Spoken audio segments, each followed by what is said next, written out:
Oke, baik. Oke, jadi saya kan sempat memberikan eh, link. Jadi ada namanya karakter design challenge. Itu sebenarnya ada dia di Facebook grup ya. Jadi ada yang namanya karakter design references.com. Ini saya share dulu linknya bentar. Saya share dulu linknya.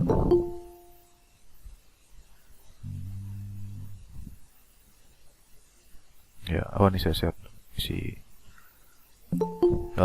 page-nya. Oke.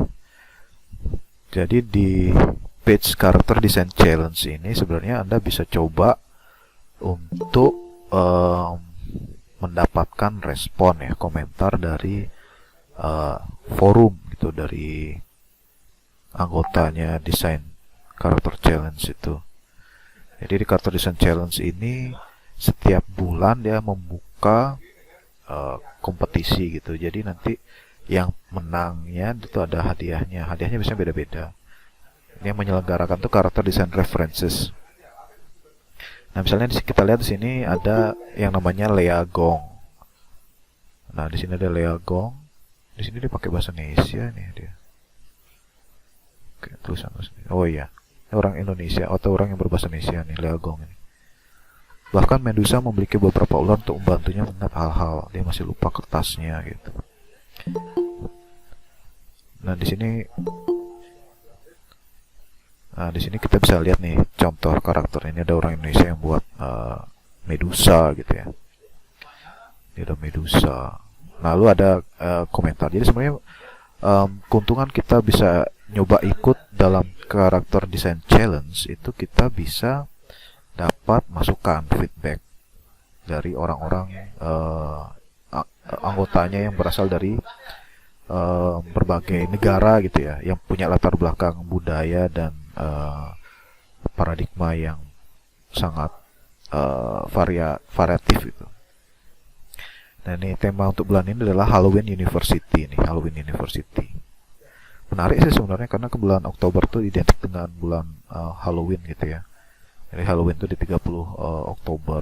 Jadi setiap tanggal 30 Oktober itu katanya ada perayaan Halloween gitu. Mungkin tidak biasa di Indonesia tapi sepertinya ini memang apa ya, internasional ya, global gitu. Ya, di sini Anda juga bisa melihat ada karakter-karakter yang sangat variatif gitu ya. Variatif dalam artian bervariasi dari bentuk, warna, konsep gitu. Konsep itu memang dia biasanya mengandung ada warna, bentuk, gaya gitu ya. Nah, ini ada zombie lagi, Lucy Gregory ini dia membuat zombie. Lalu ada di sini ada pengumuman dari Auguste Dupin ya mengenai buku-buku terkait dengan desain karakter.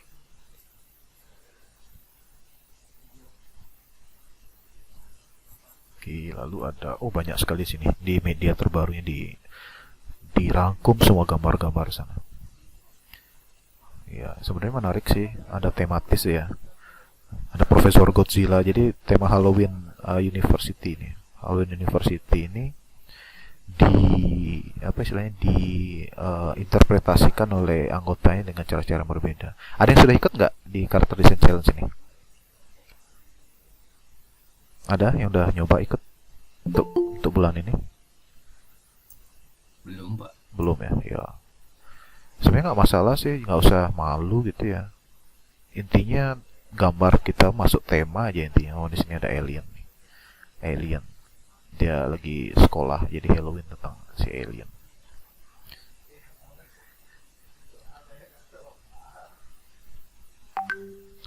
Oke. Nah, di sini juga ada bahkan ya ini si Frankenstein. Jadi banyak. Kok di Indonesia kan ada banyak tuh hantu di Bali aja ada banyak yang apa istilahnya yang terkait dengan tema Halloween gitu. Walaupun tidak dirayakan di Bali. Tapi ada kok salah itu yang di Gianyar itu ya ada kayak parade gitu ya, parade di mana orang-orangnya itu pakai semua itu pakai pupur ya, bedak putih gitu. Jadi kayak didandani seperti hantu.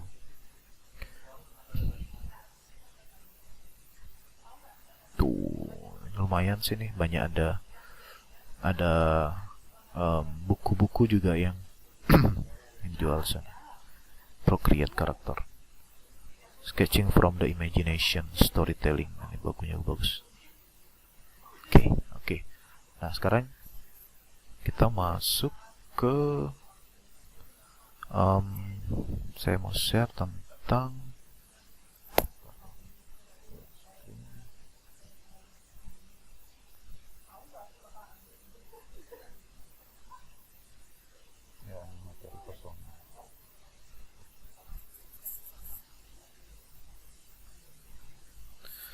jadi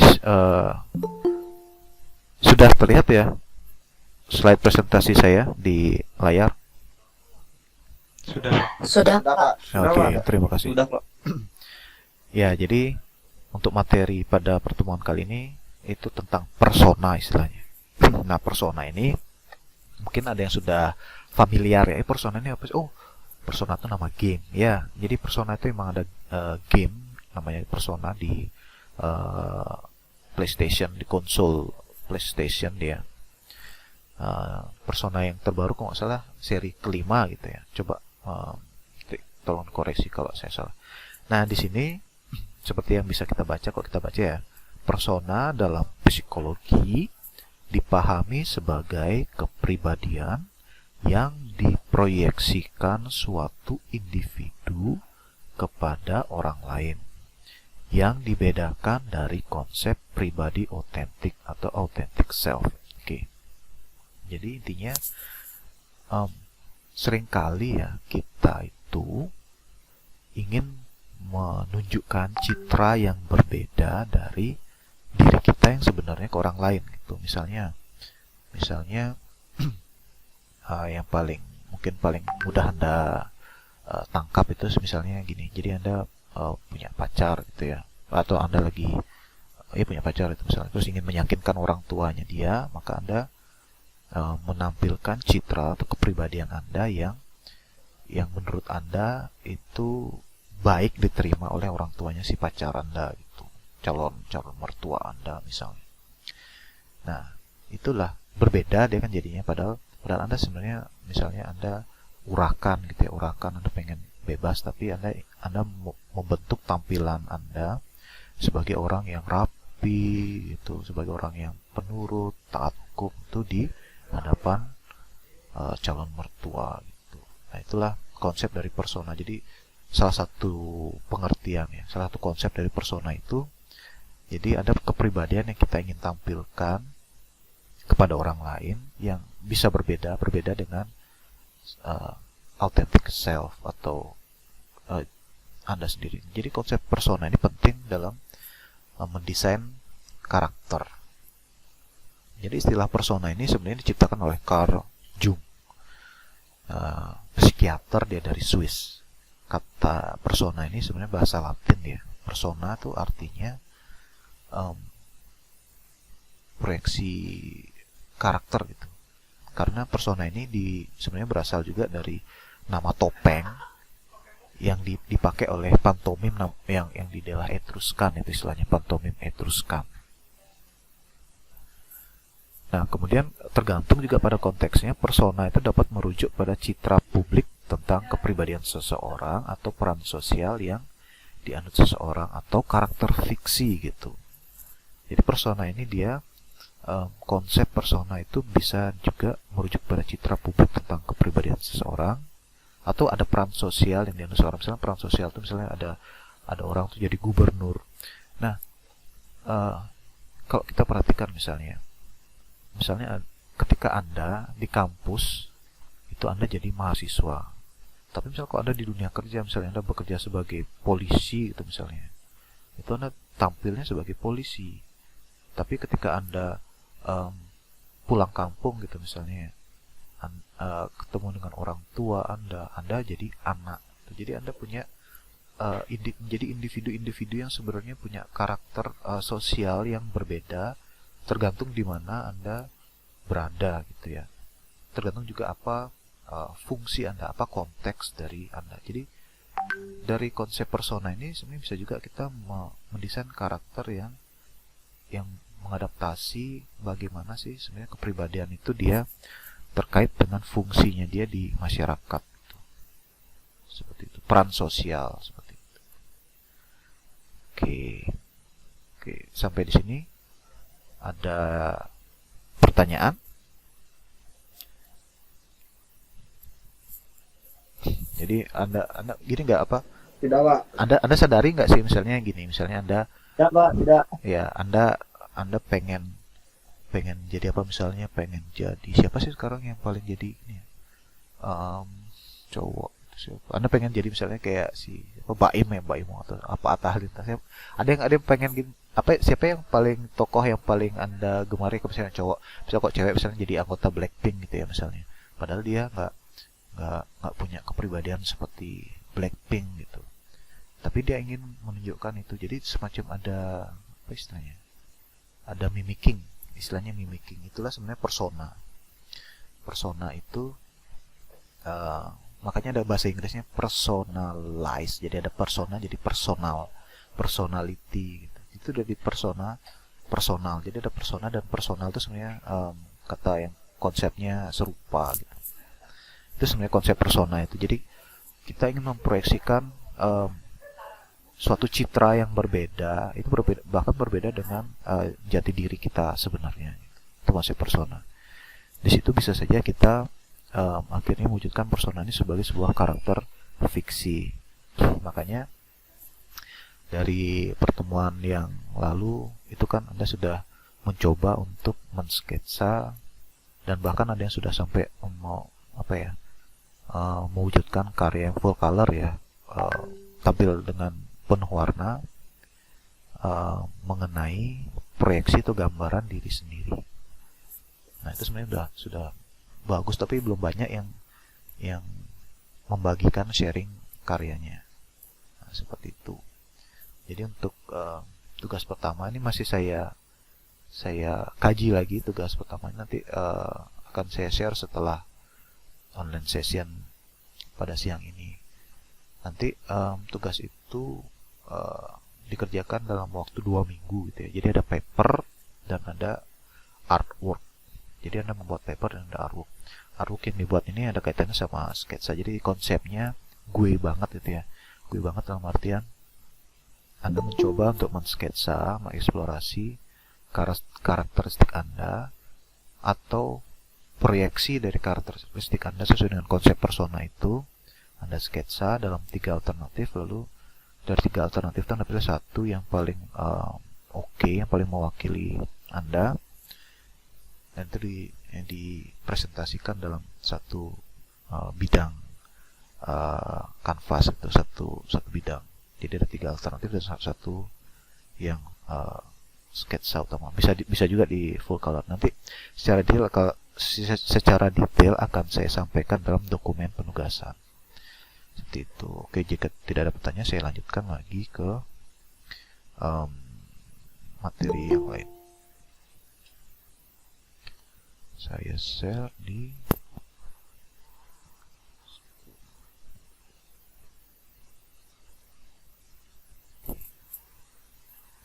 Nah, sekarang kita masuk ke materi name symbol. Jadi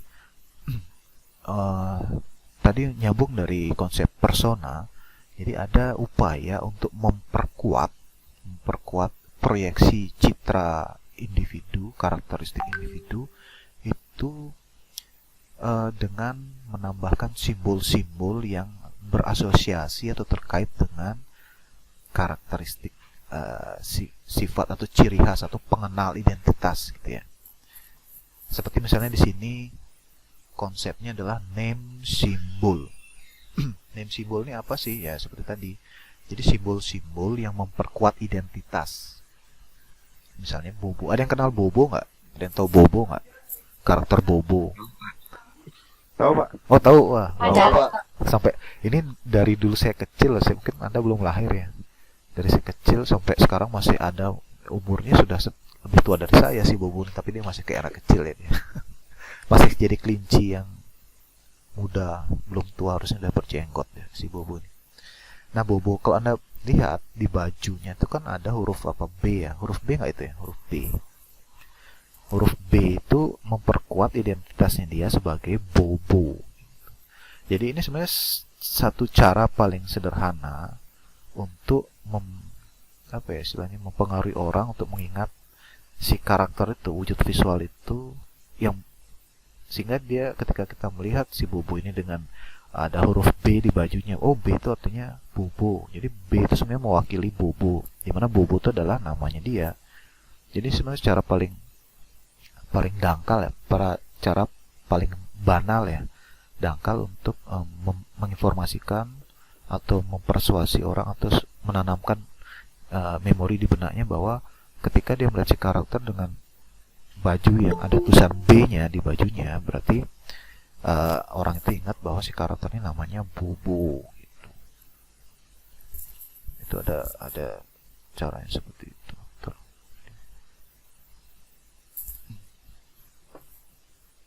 Oh iya, oke. Nah, ini yang lain si Superman juga. Superman juga menggunakan cara itu. Yang di dadanya itu huruf S. Semuanya melihat itu huruf S nggak? Nggak ya? Bukan. Ada yang melihat huruf lain nggak di dadanya Superman itu? S tuh Pak. S ya? Oke. Nah ini dia. Si Superman ini dia sebenarnya menggunakan cara yang sama dengan Bobo untuk memperkuat identitasnya dia gitu. Jadi cara paling mudahnya adalah ya Superman, namanya Superman, huruf depannya S, huruf depannya itu yang ditampilkan di bajunya, yang seperti bilang, nama saya ini Superman loh gitu. Nah cara ini sebenarnya cara yang sederhana. Misalnya nih, coba saya lihat di mahasiswanya ada namanya siapa nih. Misalnya Putu Adi Permana gitu. Putu Adi Permana ada? Putu Adi Permana? Iya Pak. Ah itu.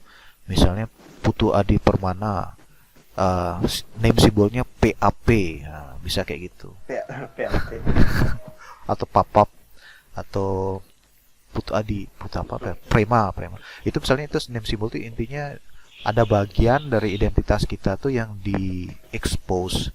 Bisa aja dari misalnya Putu Adi P, misalnya Putu Adi Permana PAP ada P-nya. P itu apa sih? Misalnya apa ya? Untuk pohon misalnya. Jadi pohon itu dijadikan simbol dari karakter Anda. Nah, contohnya paling gampang kita temui contohnya adalah Mr. Batman, si kelelawar ini. Jadi si Batman itu kan artinya manusia kelelawar. Nah, dia memperkuat identitasnya dia dengan logo yang kalau kita lihat itu kita langsung mengasosiasikan atau menginterpretasikan sebagai apa? Gambar apa? Kelelawar. Iya, kelelawar. Nah, ini sebenarnya salah satu contoh dari implementasi konsep name symbol itu. Dengan menampilkan logonya si Batman ini, dia jadi punya apa ya istilahnya, tanda yang sederhana yang mewakili dirinya gitu. Jadi kalau kita lihat simbol ini di kota Gotham, atau bisa malam-malam kita ngeliat, oh berarti si komisaris Gordon tuh lagi manggil si Batman gitu. Nah ini sebenarnya bagian dari atribut dari karakter itu yang melengkapi konsep dari desain karakter. Jadi ini penting untuk kita pelajari konsep persona, yang dimana di dalam juga ada modelnya name symbol seperti itu. Sebenarnya kalau di konsep persona itu kita bisa lihat dari atributnya, kita bisa mengidentifikasi atau kita bisa menduga gitu ya, karakteristik atau identitas dari si individu gitu. Misalnya gini, polisi dia pakai baju apa? Kok di sini di Indonesia sama di India kan mirip tuh, bajunya coklat gitu ya, coklat. Lalu kalau di film-film India polisinya baru datang setelah jagoannya udah berhasil ngalahin penjahatnya gitu. Nah kalau misalnya citra polisi Amerika tuh pasti lekat dengan donat.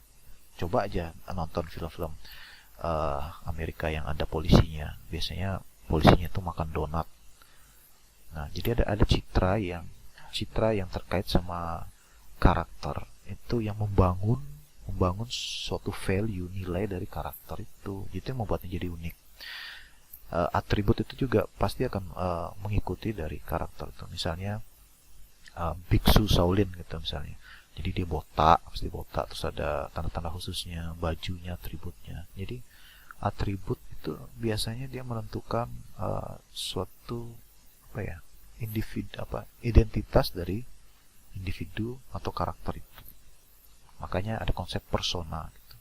Misalnya kalau Anda ingin dianggap sebagai polisi, ya biasanya sih pakai pakaian polisi agar lebih mudah dikenali sebagai polisi. Walaupun ada polisi yang dia tugasnya menyamar gitu ya, biasa dikenal sebagai intel gitu, atau pakai baju preman gitu ya.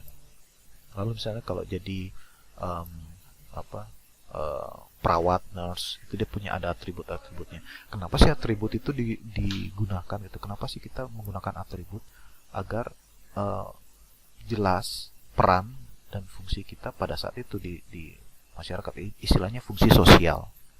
Nah, kalau Anda bekerja sebagai dokter misalnya, tapi Anda pakai blue jeans atau baju tentara, ya Anda tidak dikenali sebagai dokter walaupun Anda punya keahlian, kemampuan sebagai dokter. Nah, itulah konsep yang dipelajari di desain karakter. Jadi kalau Anda ingin mendesain karakter yang dia tuh petinju gitu, ya tampilkan dia sebagai petinju agar lebih mudah orang tuh memahami dan agar pesan itu tersampaikan itu. Jadi misalkan Anda ingin membuat karakter yang dia jago tinju tapi dia bawa pedang, nah itu kan bisa miscommunication namanya. Jadi ada komunikasi yang tidak nyambung gitu. Orang lihat, oh ini samurai gitu, padahal maksud Anda ingin menggambar seorang petinju gitu. Bisa dipahami ya sampai sini ya? Ada pertanyaan? Enggak, Pak. Untuk saat ini belum. Ya, mantap. Oke, sebenarnya masih ada sih. Anda yang coba saya cek lagi, saya share lagi ya di presentasi.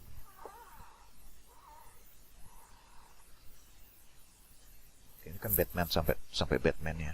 Bahkan Batman sendiri pun dia sudah ada banyak versinya gitu. Dari yang culun sampai yang Dark Knight yang serem banget. Nah, bahkan logonya sendiri tuh mengalami perubahan ya, istilahnya dinamika dari tahun 1940 sampai 2012 ya, tuh dia ada banyak versi gitu ya.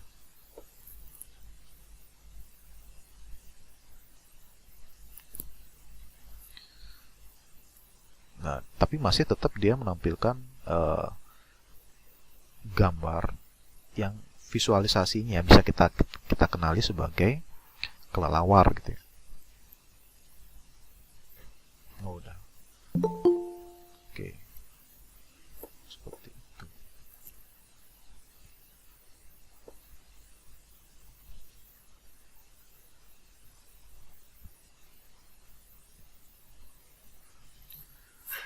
Lalu saya lihat dulu, ada buku yang saya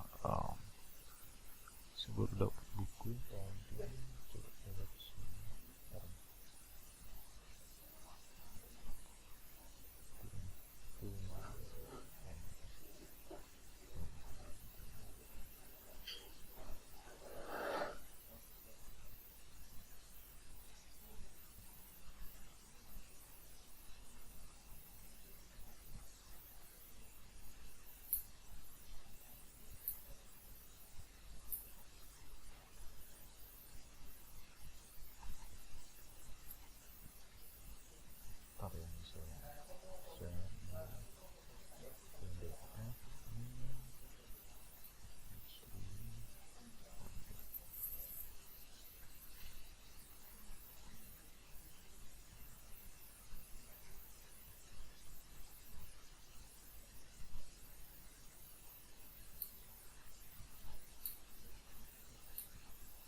Oke, jadi untuk gambaran nanti pertemuan depan, kita akan mencoba untuk membuat karakter itu dengan basic bentuk-bentuk geometris dasar gitu ya.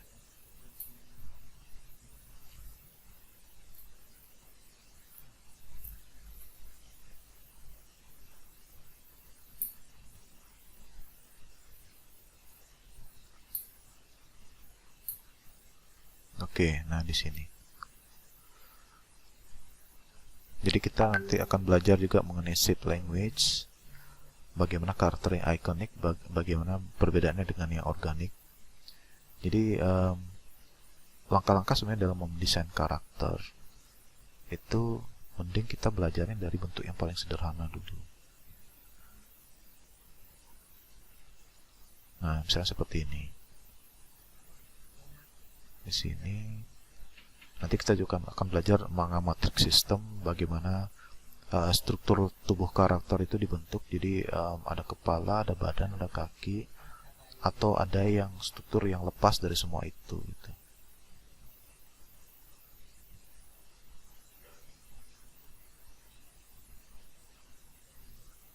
Ada shape language. Nah, ini.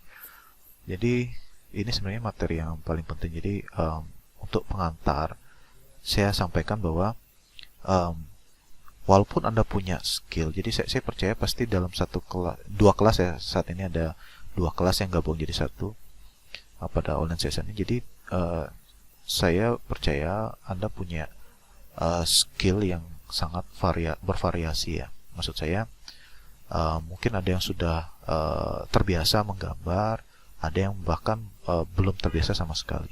Karena itu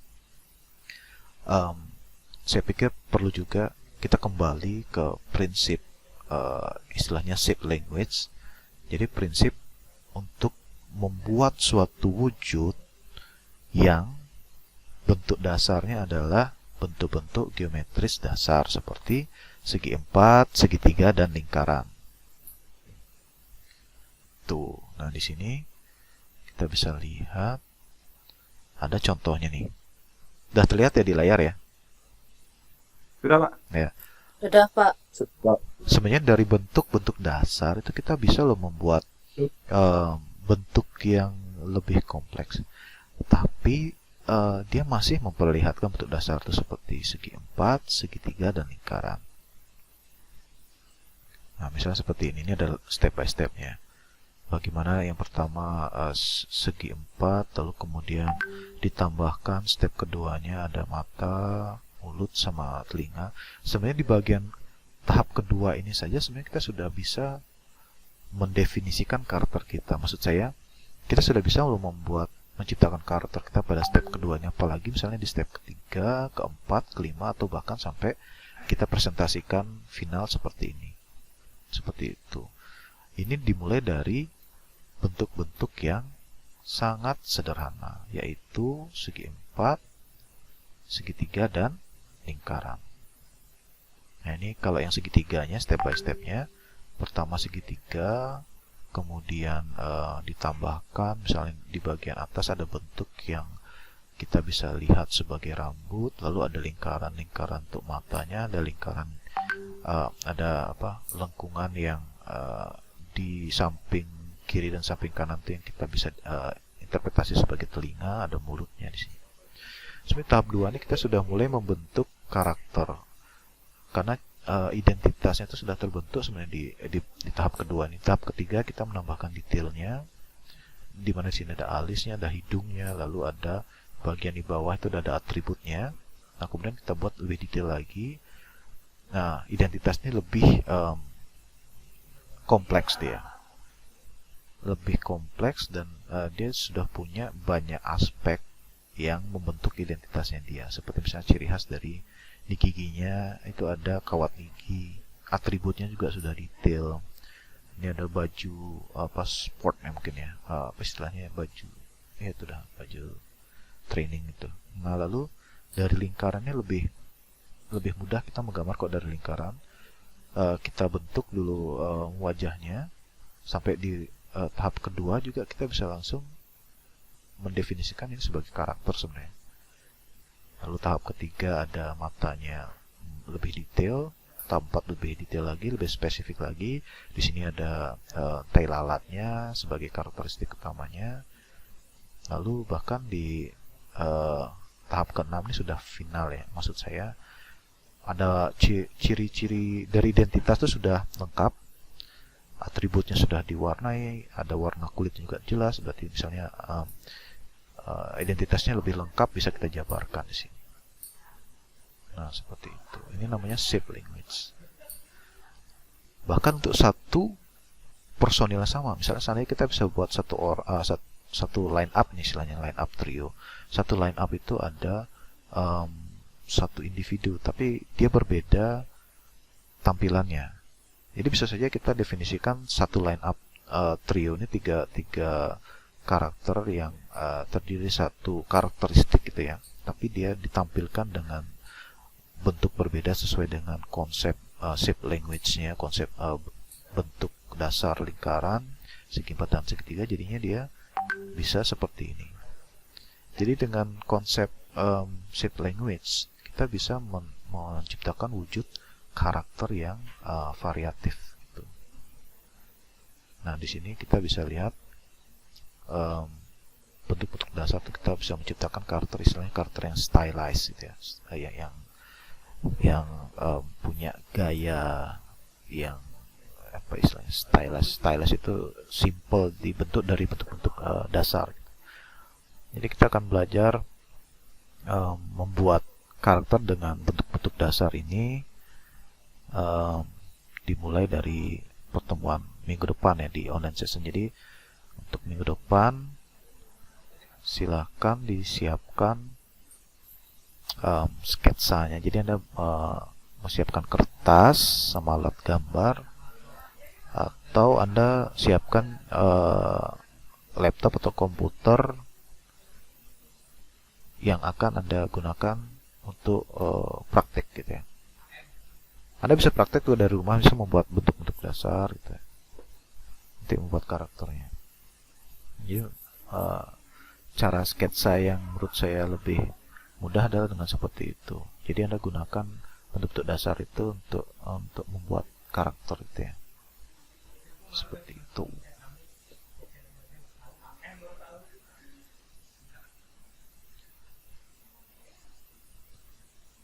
Oke, sampai di sini ada pertanyaan?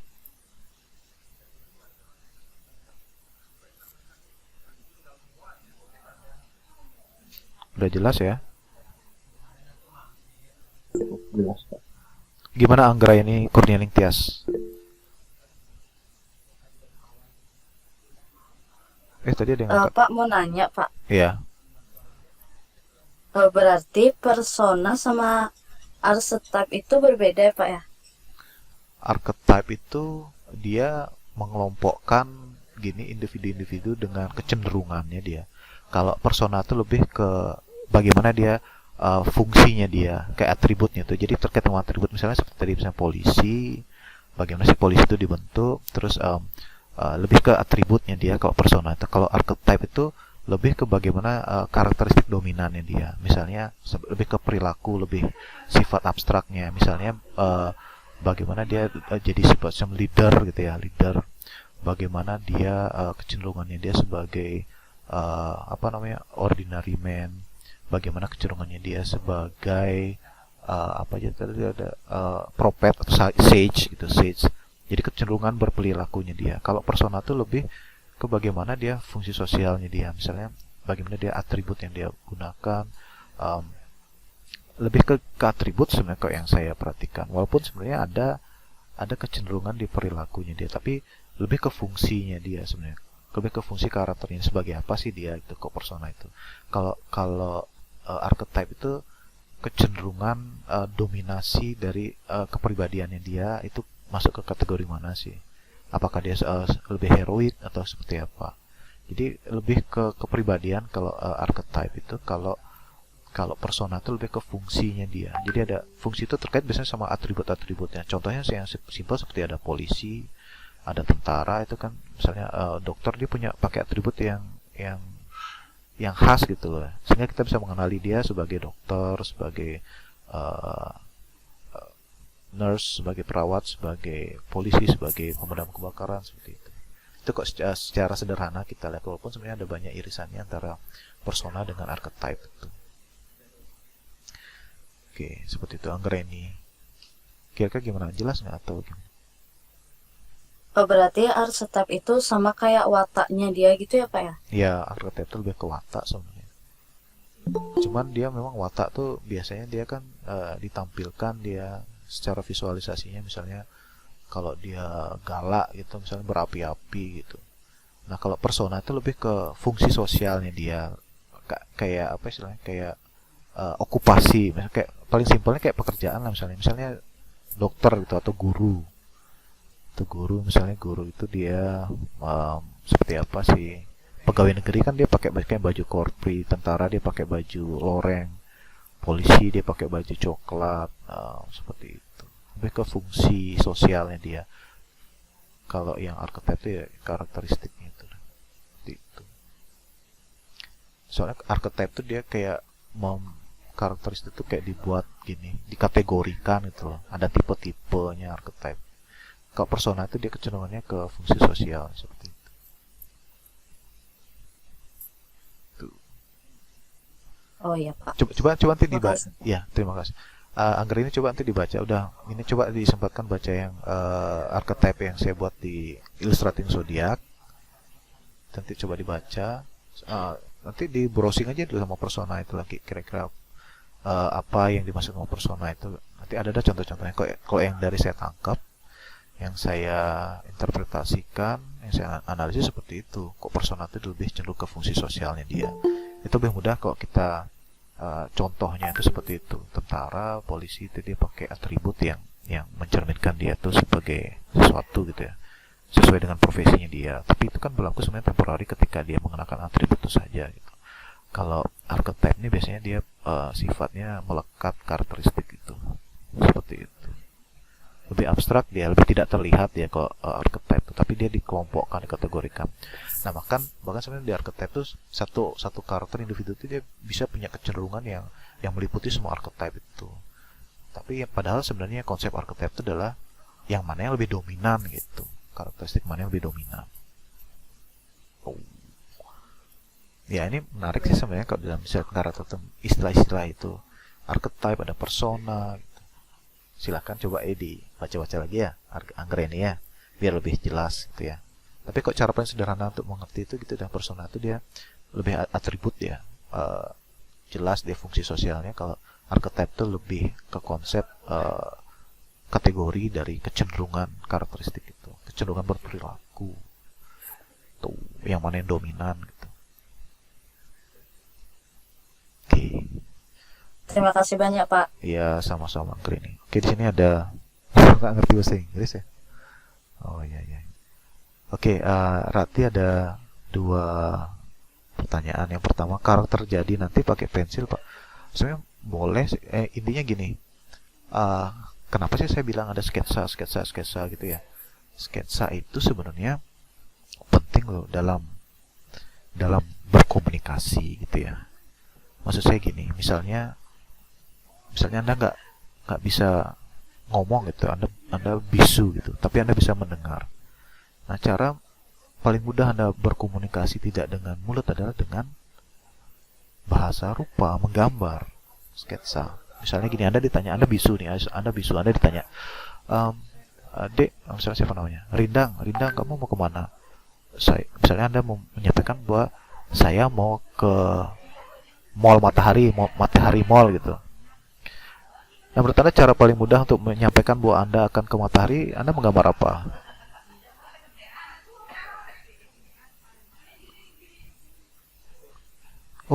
Oh gitu ya. Bentar lah, maaf. Materinya bakal dikirim Classroom. Oh iya. Oh, PowerPoint-nya ya. Pasti saya kirim kok materi PowerPoint-nya. Oh, bisa penuh ya meetingnya kok. Cuman 100 ya berarti maksimal ya. Udah 100 orang. Oh iya. Oke kok, Rati. Sorry. Ini tadi ada pertanyaan.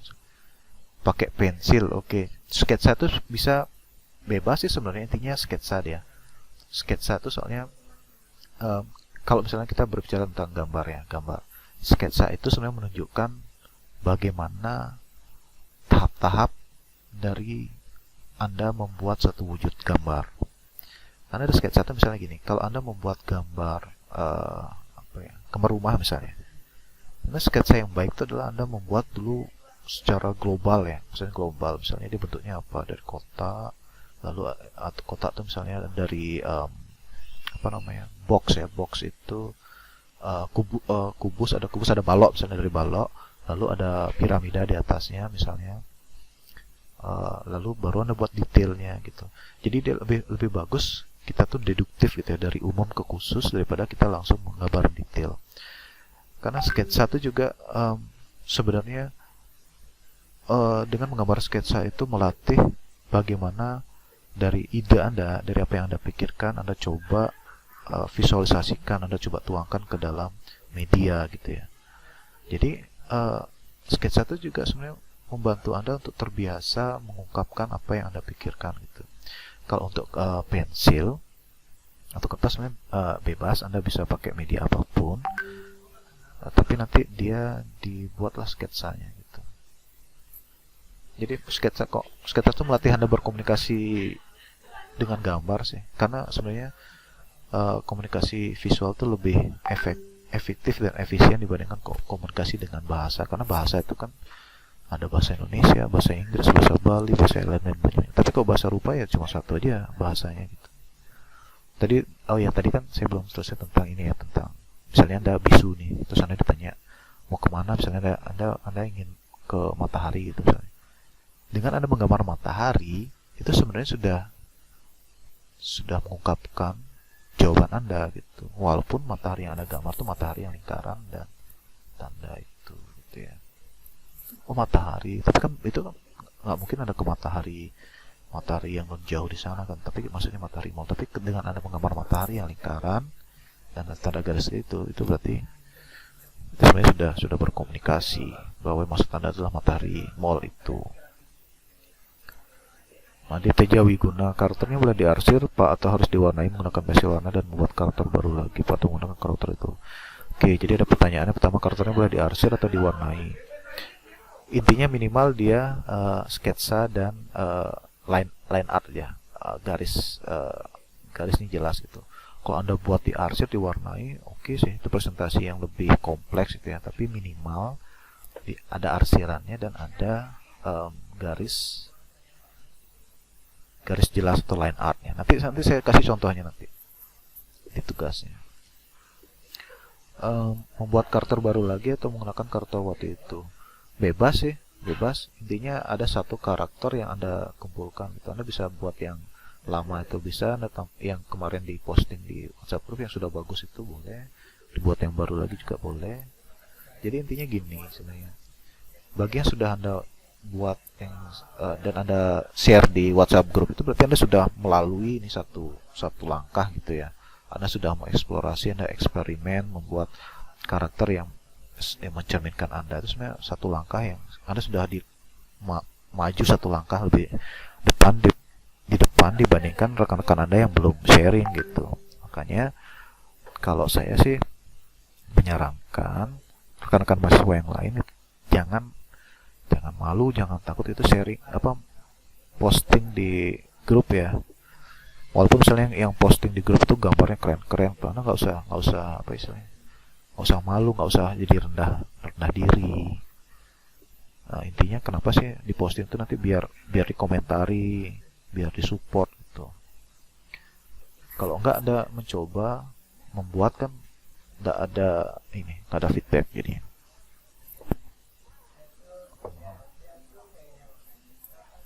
Oh ya, yang ada gambar, ada panggilan kerja boleh silakan keluar. Absennya gimana? Oh, gini Gufrona, mana Gufrona? Gufrona mana? Presensi ini sebenarnya kan sudah saya sampaikan di pertemuan awal. Saya sampaikan lagi lah sekarang ya. Presensi itu dari kuis. Nah di sini untuk online session ini itu sebenarnya menentukan nilai dari keaktifan sih, dan Anda juga pasti akan langsung dapat informasi mengenai materi langsung di online session ini. Itu, dan ada hal-hal yang nggak bisa Anda temukan ketika Anda nggak ikut di online session ini kan. Jadi sebenarnya kalau untuk presensi itu dari pengumpulan kuis ya, karena kan belum tentu semua mahasiswa bisa selalu hadir di online session Jadi makanya dibuat kebijakan bahwa karakter itu digunakan presensinya itu digunakan di pengumpulan kuis. Nah, ini kemudian Hari Mulia Sandi, apakah karakternya harus 2 dimensi? Oh, maksudnya 2 dimensi itu seperti apa? Hari Mulia mana? Hari Mulia. Hari Mulia Sandi bisa open mic? Hari Mulia Sandi? Ya Pak. Ya itu maksud. Halo? Ya. Maksudnya gimana? Anda mau buat karakter 3D gitu? Maksudnya kayak apakah terbatas hanya untuk 2 dimensi gitu Pak? Kan kalau saya emang ngaku kalau skill gambar saya kurang gitu Pak gitu. Oh. Ah, Tapi maksudnya Anda mau buat modeling, Anda modeling itu? ya kalau bisa sih Pak gitu maksudnya. Boleh aja sih, boleh. Justru lebih bagus. Ah. Cuman gini, kalau saya sih menyarankan Hari, walaupun gini ya, kok saya percaya walaupun anda merasa Anda nggak bisa gambar gitu ya, tapi sebenarnya Anda bisa kok gitu. Maksud saya gini, coba aja. Kalau biasanya modeler tuh dia biasanya sih dia ngonsep ya, ngonsep itu maksudnya dibuat garis besarnya pasti dibuat. Makanya Anda kalau kalau membuat gambar, coba biasakan mengonsep, membuat sketsa. Dan sketsa itu dari gini aja, dari bentuk-bentuk sederhana aja, dari lingkaran, segitiga, kotak atau square gitu ya. Atau misalnya kalau bentuk 3 dimensinya misalnya dari bola, dari box, sama dari piramid misalnya gitu. Kayak gitu. Piramid atau apa aja istilahnya itu? Prisma. Tapi boleh sih ya, 3D nggak apa-apa. Bagus. Tapi nanti kan 3D-nya nanti Anda render berarti gitu ya. Iya Pak, di render. Nah, sebenarnya gini Hari. Jadi kan misalnya ada 3D-nya nih, karakter 3D udah ada render. Coba di trace dia. Jadi buat karakternya simple ya, dari bentuk geometris dasar aja, dari bola, sphere itu, terus dari box. Itu aja sih, dari simple gitu aja. Coba. Karakter nggak harus ribet kok, justru yang simple tuh ya. Kalau di 3D bisa sih detail ya, maksudnya kan dia kalau dia misalnya dipresentasikan dalam bergerak gitu ya, dia harus bergerak kan, ada mekanismenya, maksudnya kasih rig gitu kan, di rig nanti bisa dianimasikan itu oke. Nah, cuma kok di 2D dia simple, semakin simple karakter semakin gampang dia untuk dipresentasikan gitu. Tapi bagus sih kalau memang 3D, bagus, boleh nanti di render. Tapi nanti kok bisa jangan yang terlalu ribet lah dulu untuk awal-awal gitu ya. Coba nanti di share di grup ya Hari ya, kok sudah ada karakternya yang 3D. Baik, Pak. Ya nanti kan bisa di komentari, dari komentar tuh nanti mudah-mudahan jadi masukan yang bagus gitu.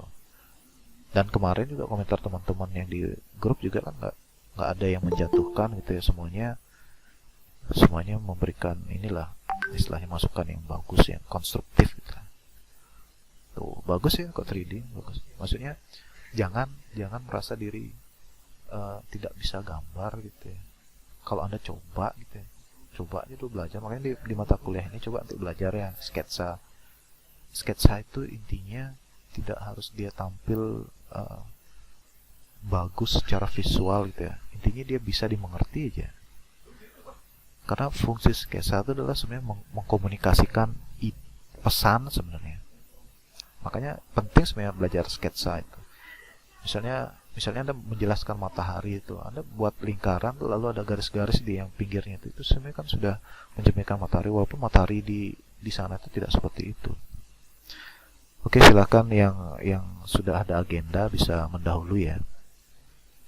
Seperti itu. Oke, sip. Oke, baik. Ya, bagaimana Anggra ini? Ada naik tangan? Pak, untuk yang karakter kita buat itu wajib ada backstory-nya gitu, Pak? Iya. Ya harus jadi gini sebenarnya. Background story itu dia mendukung karakteristik sebenarnya. Jadi sebenarnya background story itu juga penting untuk membuat pembaca itu atau pengamat atau audiens ya, itu merasa lebih dekat dengan si karakter itu. Coba misalnya kita nggak tahu ceritanya, mungkin kita melihat mengapresiasinya secara visual aja dulu. Oh, karakternya bagus karena dia terlihat emang. Tapi ketika kita tahu background story-nya, oh ternyata dia punya kisah kelam. Misalnya kayak si Samurai X, si Rurouni Kenshin itu ya. Misalnya dia secara visual dia terlihat orang baik ya, good guy. Tapi ternyata dia punya masa lalu yang kelam. Sarinoviana, silakan Sarinoviana. Komang Yoga gimana? Angkat tangan kenapa?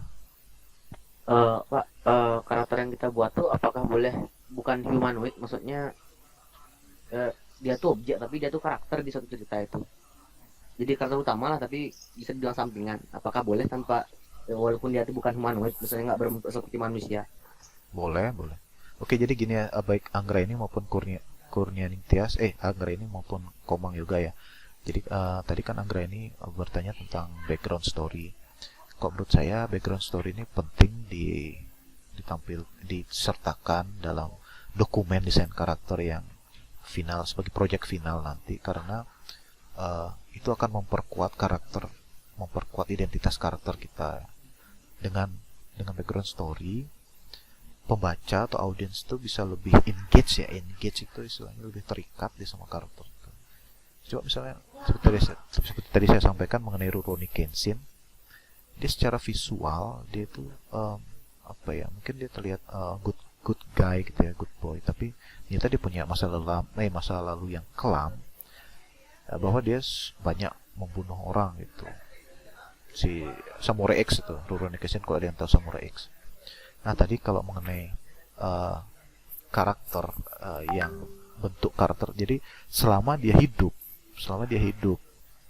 dia bisa kita definisikan sebagai karakter selama dia hidup dan dia intinya pertama tuh dia harus hidup ya. Yang kedua kalau bisa dia punya karakteristik gitu ya, punya identitas, bisa kita definisikan sebagai karakter. Di pertama dia bisa hidup dan dia punya ada karakteristik khasnya dia. Nah baru nanti kita bangun si karakter ini. Apalagi background story itu sebenarnya dia memperkuat cerita. Jadi nanti di final project itu Anda akan membuat satu dokumen desain gitu ya. Dokumen desain yang berisi karakter desain. Di sana ada desain ada karakter library asetnya juga. Maksudnya karakter library aset itu ada gesturnya. Jadi ada berbagai versi gestur dari satu karakter Anda. Lalu ada karakter turnaround, namanya turnaround itu karakter yang tampak dari depan, samping, 3/4 depan, 3/4 belakang, tampak belakang gitu. Jadi nanti ketika masing-masing gambar dari turnaround itu dia dianimasikan atau dengan frame by frame dia akan berputar. Itu Anda bisa lihat di headernya di Google Classroom itu kan saya udah update, itu ada karakter turnaround yang berputar. Coba Anda lihat di Google Classroom bentar ya. Coba saya share bentar ya. Share. Tab sini saya share. Nah, di sini kan ada lihat. Nah, ini ada yang berputar ini. Ini dah dia karakter turn around namanya. Dari tampak dia dari samping ada 3/4 samping. Di sini ada tampilan sampingnya. Di sini dia kalau dia dianimasikan langsung dia jadi animasi berputar, atau yang di sini. Yang di G. Nah, ini kan ada nih tampilan. Ini turnaround yang sederhana nih. Tampak depan, tampak 3/4 depan, tampak samping, tampak 3/4 belakang, tampak belakang. Nah, dari sini aja udah bisa kita buat turnaround desain karakter. Jadi ini Anda akan buat sebagai project final nih. Dan tidak harus dia humanoid, bisa misalnya seperti kodok gitu ya. Kodok yang tapi intinya dia punya karakteristik yang khas. Jadi Anda tambahkan atribut yang khas gitu. Jadi jangan kodok yang generik gitu. Seperti itu.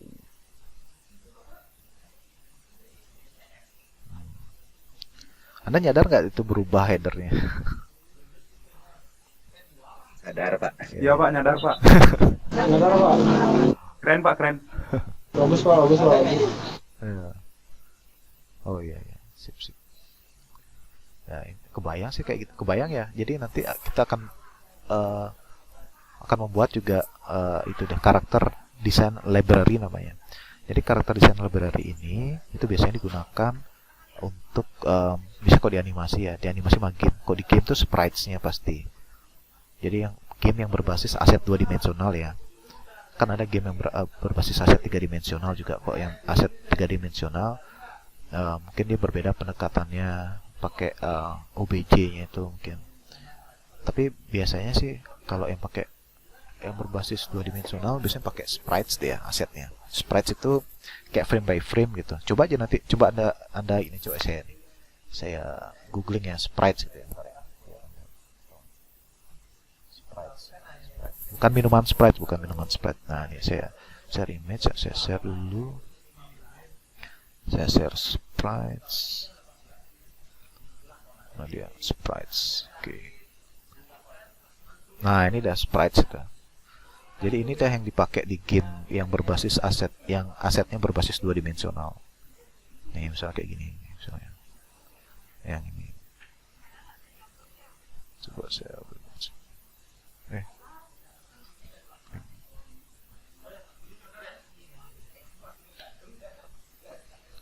ini ada sprites namanya. Jadi sprites ini misalnya ada satu gerakan. Nah, satu rangkaian gerakan itu dipecah dan jadi frame by frame. Nanti di generate ada sama aplikasinya. Misalnya kayak dulu namanya ada Corona, jadi sekarang namanya Solar karena Corona jadi pandemik ya. Jadi sebenarnya Corona itu ada software buat game yang sudah ada sebelumnya. Sebenarnya sebelum ada pandemi Corona nih. Tapi karena adanya pandemi Corona berubah nama jadi Solar dua dimensi. Ya, ini udah sprites nah. Tuh. Jadi intinya kita buat karakter kita sedetail mungkin untuk project finalnya. Tapi nanti untuk tugasnya, kok tugas ini ada papernya tuh book review, mereview buku Illustrating Zodiac yang saya sudah saya upload di Google Classroom sebelumnya. Nanti saya upload lagi deh untuk biar gampang ngumpul dari penugasan itu. Sama buat ini sih sketsa karakter yang temanya gue banget itu ya, gue banget. Jadi ada 3 alternatif, ada sketsa, lalu satu dari 3 itu Anda tampilkan dibuat lebih bersih gitu ya, dari sketsa yang banyak garis jadi satu gambar karakter yang bersih gitu. Nah, lebih bagus lagi kalau memang Anda tampilkannya dengan pose yang full color gitu, itu lebih bagus. Cuman tidak harus seperti itu. Jadi dengan line art saja yang black and white boleh, dikasih arsir juga boleh, bebas. Itu ya. Oke, ada pertanyaan lagi sebelum saya tutup? Tadi udah jelas ya Komang Yoga sama tadi Ya, Pak. ya.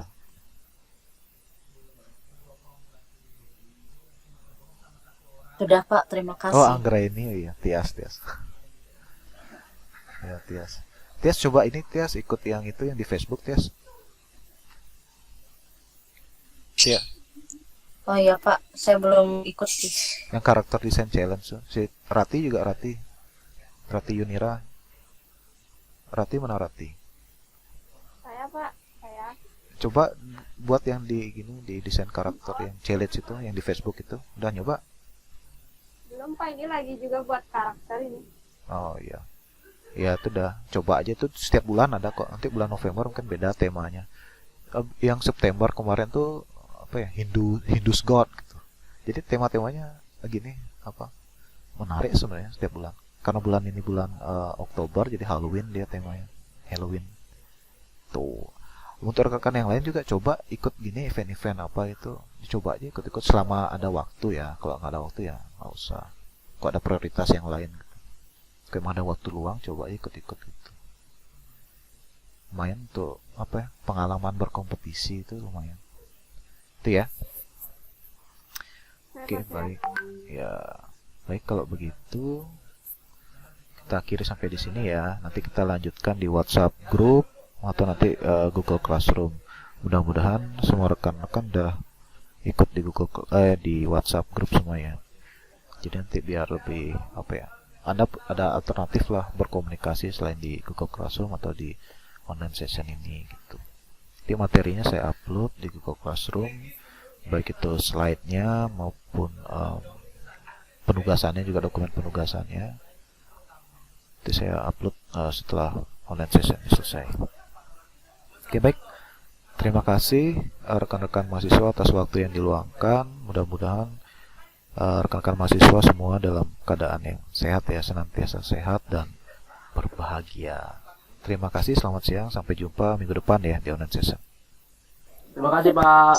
Selamat siang. Selamat siang, Pak. Terima kasih. Terima kasih Pak. Selamat siang. Makasih, Pak.